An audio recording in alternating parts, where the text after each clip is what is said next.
বাড়িতে হচ্ছে কাজ, দেখো পরিষ্কার হচ্ছে 3-4 দিন ধরে, এখনও কমপ্লিট হয়নি। এখন হচ্ছে এই ঘরটা যেখানে আমার সোনা মাম্মাম থাকে, এই দেখো এই ঘরটা হচ্ছে পরিষ্কার হচ্ছে, দেখো এখনও কমপ্লিট হয়নি। সারা ঘরের জিনিস আমাকে বাইরে নামাতে হয়েছে।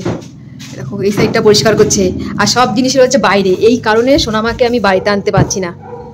সব জিনিসপত্র বাইরে, এগুলো আবার পরিষ্কার করে ঘরে নেব, কত ঝামেলা। আর এই 2 দিন ধরে যে কাজ হয়েছে সেগুলো হচ্ছে ওপরটা এখনও পরিষ্কার হয়নি, ওপরটাই 2 দিন ধরে কাজ হয়েছে, এখনও নিচ বাকি আছে। চারোদিকে দেখো জিনিসপত্র ছড়িয়ে ছিটিয়ে রয়েছে, এখানে রয়েছে পুতুল, এখানে দেখো কত জামা কাপড়, এখানে এখনও পরিষ্কার হয়নি, ওয়াশিং মেশিন সব কিছু রয়েছে। আর বাইরেটা তোমাদের দেখাচ্ছি, এই দেখো বাইরের অবস্থা দেখো, ঘরে জাজিম তোষক পোষক সব এখানে এনে রেখেছি। এখানে পুতুল, ওইখানে দেখো টেডি রয়েছে, টেডি। আর এইদিকে তো হবে সোনা মায়ের জন্মদিনের প্যান্ডেল, কালকে থেকে শুরু হয়ে যাবে কাজ। দেখো সব তোমাদেরকে দেখিয়ে দিলাম কি অবস্থা ঘরের। আর এই ঘরটা তো এখনও পরিষ্কার হয়নি, এই ঘরটা পরের দিন ধরবে। দেখো এই ঘরের তো জিনিস, চারোদিকে জিনিস, ওই কারণে সোনামাকে আমি বাড়িতে আনতে পারছি না।